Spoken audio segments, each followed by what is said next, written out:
Hello dear students, welcome to my YouTube channel. तो क्या हाल है आप सभी का। उम्मीद है कि आई होप कि आप सभी शानदार जानदार ज़बरदस्त होंगे और घरों पर एंजॉय कर रहे होंगे। जैसा कि हमेशा की तरह थंबनेल पर आप सबने आज की वीडियो के थंबनेल पर भी देख लिया होगा कि आज की वीडियो हमारी किस टॉपिक पर होने जा रही है। साथ ही साथ यदि आप देख सकते हैं कि आज हम जिस टॉपिक के बारे में बात कर रहे हैं उसकी अगर आपने पिछली वीडियोज़ को नहीं देखा तो डिस्क्रिप्शन पर लिंक दी गई है, उसके माध्यम से आप जाकर देख सकते हैं। साथ ही साथ यदि आप चाहते हैं हमें पहले दूसरे तीसरे चौथे चैप्टर का भी सॉल्यूशन मिल जाए तो प्लेलिस्ट पर जाइए। प्लेलिस्ट पर चैप्टर वाइज प्लेलिस्ट बनाई गई हैं, वहाँ पर जाकर आप आसानी से अपनी क्लास के अपने चैप्टर्स की वीडियोस को देख सकते हैं। अगर चैनल अभी तक आपने सब्सक्राइब नहीं किया तो चैनल को जरूर सब्सक्राइब कर लेना। बेल नोटिफिकेशन पर ऑल नोटिफिकेशन पर जरूर क्लिक कर देना ताकि कोई भी वीडियो अपलोड करते ही नोटिफिकेशन आप सभी तक पहुंच जाए। चलिए वीडियो की शुरुआत करते हैं और क्वेश्चनों को सॉल्व करते हैं। अब क्वेश्चन नंबर 12 से हम स्टडी करते हैं। आज कह रहा है ऐसे प्रथम 40 धन पूर्णांकों का योग ज्ञात कीजिए जो 6 से विभाज्य है। सबसे पहली चीज हम क्या देखते हैं, 6 से विभाज्य पूर्णांक।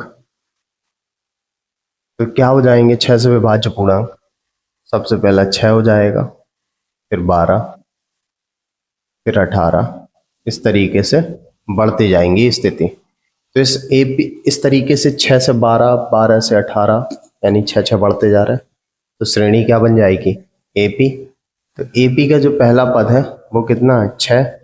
जो डी हो जाएगा वो हो जाएगा A2 माइनस का A1 यानी 12 माइनस 6 बराबर 6 बचेगा। और एन कितना कह रहा है, 40 धन पूर्णांकों की बात कर रहा है। ऐसे प्रथम 40 धन पूर्णांकों का योग ज्ञात कीजिए जो 6 से विभाज्य। ठीक है, तो एस एन बराबर क्या हो जाएगा, फॉर्मूला n/2 2a प्लस का n-1 इंटू डी। एन कितने बात कर रहे हैं, 40 पूर्णांक की यानी 40/2। 2 और ए की जगह पे 6, एन की जगह पे 40 माइनस 1 और डी की जगह पे 6। 2 से भाग दे देंगे तो 20 हो जाएगा। 6 दूनी 12, 40 में 1 जाएगा, 39 गुणे 6। तो ये 20, दोनों में 6 कॉमन ले लेंगे, 6 दूनी 12, ये 39। ठीक है, ये 120 हो जाएगा, 120 क्योंकि 6 दूनी 12 120, और ये कितना हो जाएगा, 41 हो जाएगा। 12 कम 12 की 2, हासिल आई 1, 12 चौक 48 और 1 49, यानी कि 40 धन पूर्णांक जो 6 से विभाज्य उनका जो योग आएगा वो कितना आ जाएगा, 4920। वीडियो पॉज करके स्क्रीनशॉट ले लीजिए आप लोग। चलिए अब हम अगले क्वेश्चन को सॉल्व करते हैं। तो अगला क्वेश्चन क्या कह रहा है उसको भी देखते हैं। तो कह रहा 8 के प्रथम 15 गुणजों का योग ज्ञात कीजिए। इंग्लिश में भी पढ़ सकते हैं आप, find the sum of the first 15 multiples of 8। ठीक है, तो क्या लिखते हैं, 8 के गुणज जो हो जाएंगे क्रमशः वो क्या हो जाएंगे, वो हो जाएगा 8, 16, 24, कुछ इस तरीके से हो जाएंगे। और ए बराबर जो दे रहा है वो 8 हो जाएगा। एन जो कह रहा है 15 गुणजों की बात कर रहा है। डी जो हो जाएगा हमारा A2 माइनस का A1 यानी 16 माइनस 8 बराबर 8 ही बचेगा। और चूंकि एस एन बराबर जो फॉर्मूला होगा वो n/2 और कोष्टक में 2a प्लस का n-1 इंटू डी हो जाएगा। n की जगह पे 15 गुणजों की बात कर रहा है तो 15/2 हो जाएगा।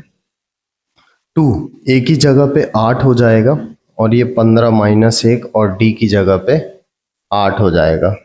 ठीक है, और ये हो जाएगा 15/2 और 2 कॉमन ले लेंगे दोनों में तो ये 8 बचेगा। वैसे पूरा पूरा 8 भी कॉमन निकाल सकते थे, पूरा पूरा 8 निकाल लीजिए तो 2 बचेगा। ये 15 में से 1 जाएगा तो 14 बचेगा। 2 से भाग दे दिया जाएगा तो 4 बचेगा, 15 चौको 60 हो जाएगा, ये 16 हो जाएगा, 16 छक्का 96 हो जाएगा, यानी 960 हो जाएगा। 15 जो हमारे 8 के गुणज हैं उनका योग। ठीक है, बात क्लियर है आपको? चलिए नेक्स्ट क्वेश्चन पे चलते हैं। नेक्स्ट क्वेश्चन देखते हैं क्या कह रहा है। तो अगला क्वेश्चन कह रहा है 0 और 50 के बीच की विषम संख्याओं का योग ज्ञात कीजिए। Find the sum of the odd numbers between 0 and 15।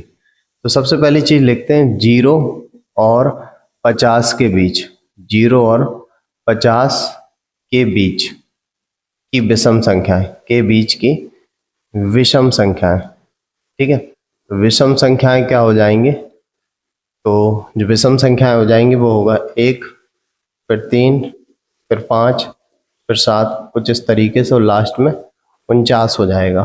पहले ये तो पता कर लीजिए कि 0 और 50 के बीच में कितनी विषम संख्या है, पहले उनको तो पता कर लीजिए।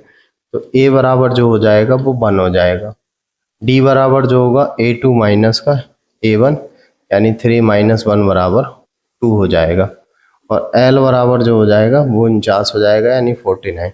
l बराबर फॉर्मूला हो जाएगा a प्लस का n माइनस 1 इंटू डी।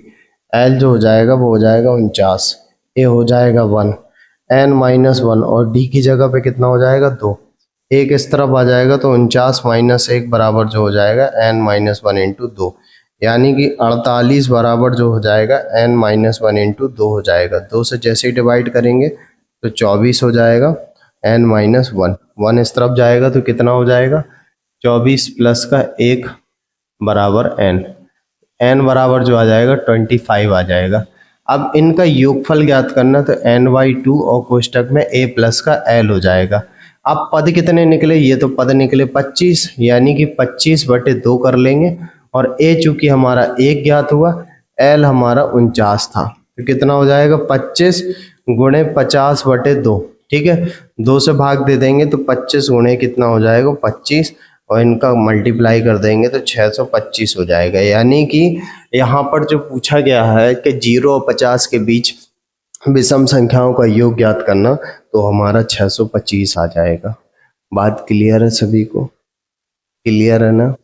ठीक है, अब अगले क्वेश्चन की तरफ बढ़ते हैं, और अगला क्वेश्चन क्या है उसको भी सॉल्व करते हैं।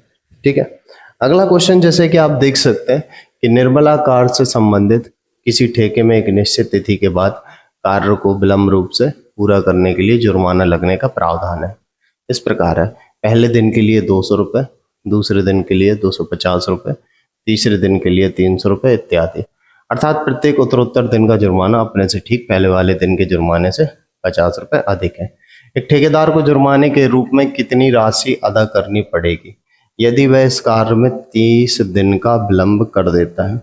इंग्लिश में पढ़ते हैं, a contract on a construction job specifies a penalty for delay of completion beyond a certain date as follows: 200 रुपये for the first day, 250 for the second day, 300 for the third day, etc. The penalty for each succeeding day being 50 more than for the preceding day. How much money the contractor has to pay as a penalty if he has delayed the work by 30 days?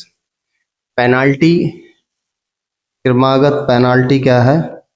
क्रमागत penalty जो है उसको लिख लेते हैं। तो क्रमागत जो पेनाल्टी है, पहले 200 रुपये है, फिर 250 रुपये है, फिर 300 रुपये, से दिन बाई दिन बढ़ती जाएगी, 50 रुपए के हिसाब से ऐसे बढ़ती जा रही है।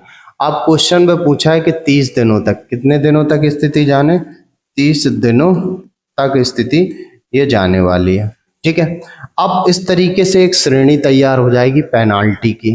अब वो कह रहा है कि 30 दिन में कितनी पेनाल्टी देना पड़ेगी, तो ए बराबर जो रहेगा वो हमारा 200 रुपये रहेगा, डी बराबर जो रहेगा वो A2 माइनस A1 के कॉन्सेप्ट से 250 माइनस का 200 रहने वाला है, बराबर कितना बच जाएगा, 50 बच जाएगा।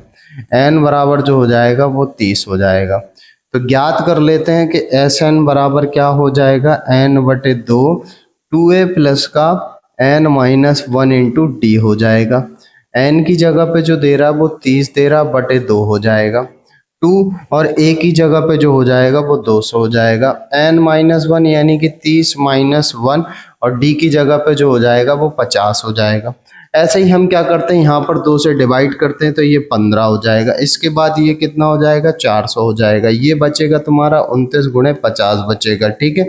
इसके बाद कितना कर देंगे, 15, ये हो जाएगा 400 और 9 पन्ना 45 की 5 हाथ से लगी 4, 5 दूनी 10, 4 14, ये 0, कितना हो जाएगा 15 गुणे 1850, ठीक है। ये हो जाएगा 0। 15 पन्ना 75 की 5 हाथ से लगी 7, 15 अट्ठे 120 और 7 127 की 7 हाथ से लगी 12, 12 15 हो जाएगा 27। यानी कि टोटल ओवरऑल जो पे करना पड़ेंगे रुपए 27,750 रुपए 30 दिनों में ओवरऑल पे करना पड़ जाएंगे एज अ पेनाल्टी के रूप में, ठीक है। तो समझ आ गया ना, ये रहा आपका 15 नंबर का सॉल्यूशन। आई होप क्लियर होगा। क्लियर है तो नोट कर लेना। साथ ही साथ आज के वीडियो का ये आखिरी क्वेश्चन। अब हम मुलाकात करते हैं नेक्स्ट वीडियो में। तब तक के लिए सभी बच्चों को bye bye, take care. Channel subscribe नहीं किया तो सब्सक्राइब जरूर कर लेना।